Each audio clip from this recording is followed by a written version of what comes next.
좋은 아침입니다.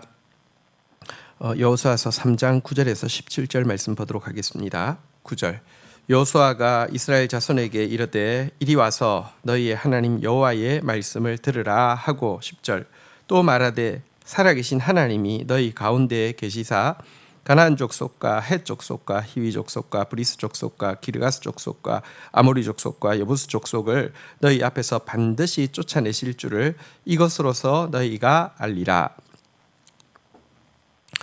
자, 지금 하나님께서 이제 요단강 도하의 역사를 여호수아의 명령을 통해서 이루실 것인데요. 이 요단강 도하가 가지는 영적인 의미가 무엇인지를 여호수아가 이제 설명하고 있습니다. 요단강 물이 이렇게 쫙 물러가는 것은 이제 새 역사의 시작인데, 여러분 요단강을 건너가도 가나안 7족속이 버티고 있을 것인데요. 이 가나안 7족속이 하나님이 함께하는 이스라엘 앞에서 물러가게 될 것이라는 확실한 보증이라고 지금 선언을 하고 있는 내용입니다. 요단강이 물러가는데 어떤 방어선이 버틸 수 있겠습니까? 또 요단강은 우리가 찬송가에서 사망을 상징할 때 많이 이제 부르잖아요. 요단강 건너가만 날이 이게 사망을 상징하는데요. 사망의 요단강 물이 갈라졌는데 무엇이 이 사망까지 삼켜버리는 하나님의 군대에 저항할 수 있겠습니까? 이 같은 이 의미를, 그러니까 이제 요단강이 물러가는 거 보게 되면 가나안 땅에서의 정복이 하나님의 말씀대로 이루어지는 첫 이제 사인이 될 것이다, 이렇게 외치고 있는 내용입니다. 11절입니다. 보라, 온 땅의 주의 언약궤가 너희 앞에서 요단강을 건너가나니. 12절 이제 이스라엘 지파 중에서 각 지파에 한 사람씩 12명을 택하라. 13절 온 땅의 주 여호와의 궤를 맨 제사장들의 발바닥이 요단 물을 밟고 멈추면 요단 물 곧 위에서부터 흘러내리던 물이 끊어지고 한 곳에 쌓여 서리라. 자, 이제 여호수아는 하나님을 온 땅의 주라는 표현으로 두 번이나 여기서 11절 13절에서 고백하고 있습니다. 당시는 신의 개념이 지역신, 어떤 민족을 도와주고 어떤 지역을 지켜주고 이런 개념이었죠. 그러니까 이렇게 다신론적인 이런 개념이었죠. 그런데 여러분, 그는 여호와는 온 땅의 신. 그러니까 우리 이 라합도 고백했잖아요, 그죠? 하늘 위에서 상천하지의 하나님, 또 땅 위에서 밑으로 땅, 위로 하늘의 유일하신 하나님을 고백했는데, 유일하신 하나님이라고 선포하면서 이제 이 하나님의 언약궤가 요단강을 앞서서 건너간다, 이렇게 이야기를 하고 있습니다. 여러분, 하나님의 통치는 하나님의 말씀을 통해서 통치가 이루어진다는 사실을 굳게 믿어야 하고요. 그래서 그 말씀 붙잡고 그 말씀 따라가야 된다는 사실 다시 한번 명심해야 할 것입니다. 한편 이 하나님의 위대한 역사의 증인이 되게 하기 위해서 언약궤를 맨 제사장들은요, 이제 이 요단강 물을 밟고 이렇게 이제 멈추면은 요단강이 위에서부터 흘러내리던 물이 뚝 끊어져 가지고 이렇게 쌓여서 하늘을 향해서 치솟을 것이다, 이렇게 이야기를 하고 있습니다. 그리고 이것에 대한 분명한 증인이 되게 하기 위해서 12명의 제사장을 또 이렇게 세우고 있는 모습을 보게 됩니다.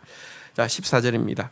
백성이 요단을 건너려고 자기들의 장막을 떠날 때에 제사장들은 언약궤를 메고 백성들 앞에 나아가니라. 15절 요단이 곡식 거두는 시기에는 항상 언덕이 넘치더라. 궤를 맨 자들이 요단에 이르러며 궤를 맨 제사장들이 발이 물에 잠기자. 16절 곧 위에서부터 흘러내리던 물이 그쳐서 사르단에 가까운 매우 멀리 있는 아담 성읍 변두리에서 일어나 한 곳에 쌓이고 아라바의 바다 염해로 향하여 흘러가던 물은 완전히 끊어지매 백성이 여리고 앞으로 바로 건널세.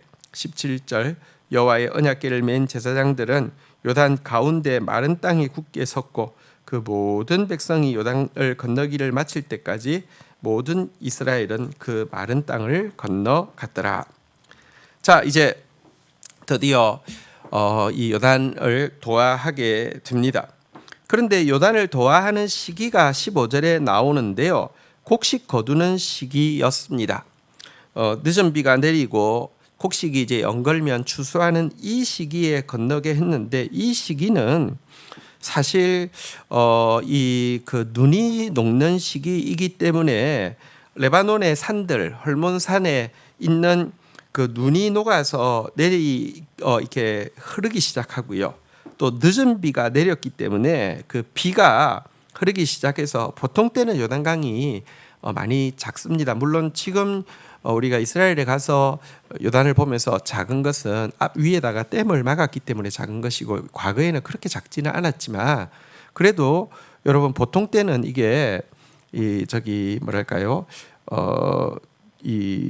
그 물이 그렇게 많지 않고, 또 이제 그 지변 속으로 들어갔다가 어디서 이렇게 나오고 뭐 이런 물이라고 하면, 이 기간에는요, 여러분 물이 그냥 정말 넘쳐서 흐르는 기간입니다. 굉장히 급류로 흐르는 기간입니다.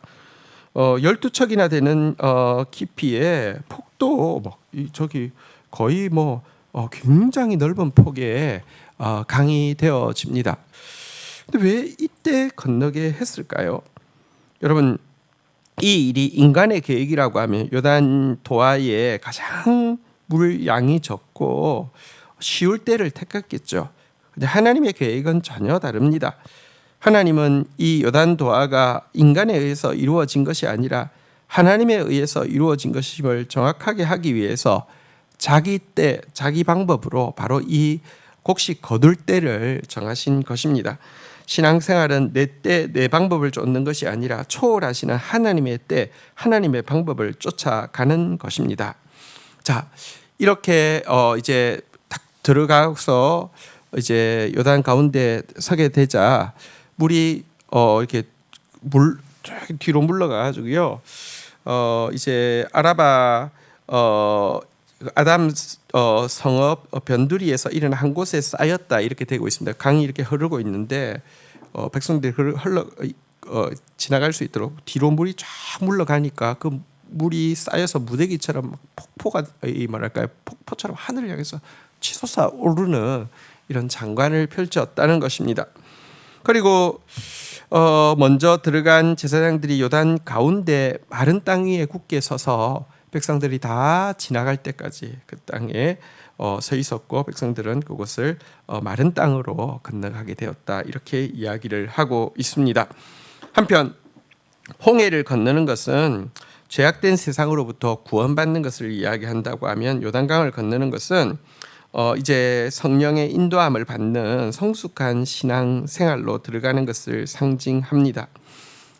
우리는 죄로부터 이제 벗어나서 이제 성령의 강으로 이제 들어가서 성령의 충만함을 경험함으로 말미암아 온전한 신앙생활에 들어가게 되는 것입니다. 이것이 신자가 더불어 경험해야 하는 이렇게 성숙의 단계라고 할 수 있습니다. 주신 말씀 붙잡고 기도하며 나가도록 하겠습니다. 하나님께서 이제 요단강을 가르신 것처럼 하나님께서 우리 앞에 있는 그 수많은 대적들을 물러가게 하실 것임을 우리가 분명히 믿음으로 선포하게 하여 주시옵소서. 침노하는 하나님 나라의 물결을 저항할 수 있는 어떤 세력도 없습니다. 어떤 죄도, 어떤 죽음도 하나님의 나라의 승리를 막을 수 없음을 고백합니다. 온 땅의 주가 되신 주님을 찬양하고 경배합니다. 하나님, 우리가 그러나 이 길을 가보지 않은 길이고, 하나님의 통치는 하나님의 말씀을 통해서 이루어진다는 사실 분명히 기억하게 해주시고, 말씀 앞세우며 말씀 따라서만 이 길을 건널 수 있다는 사실도 분명히 하게 하여 주옵소서. 올해 내내 말씀 앞세우고 가는 저희들 되어지게 하여 주옵소서. 하나님의 때와 하나님의 방법이 인간의 때와 인간의 방법과 많이 다를 수 있다는 사실을 오늘 본문을 통해서 다시 한번 보게 됩니다. 내 때 내 방법 주장하는 자 되지 않게 하여 주시고 초월하시는 하나님의 때와 하나님의 방법을 말씀하시면 그대로 한 발자국 순종하고 나아가는 자 되어져서 우리 앞에 물을 물러가게 하시고 쌓여 올라가게 하시고 마른 땅처럼 건너게 하시는 하나님의 위대한 승리를 경험하는 저희들 되게 인도하여 주옵소서. 예수 그리스도의 이름으로 기도 올립니다. 아멘.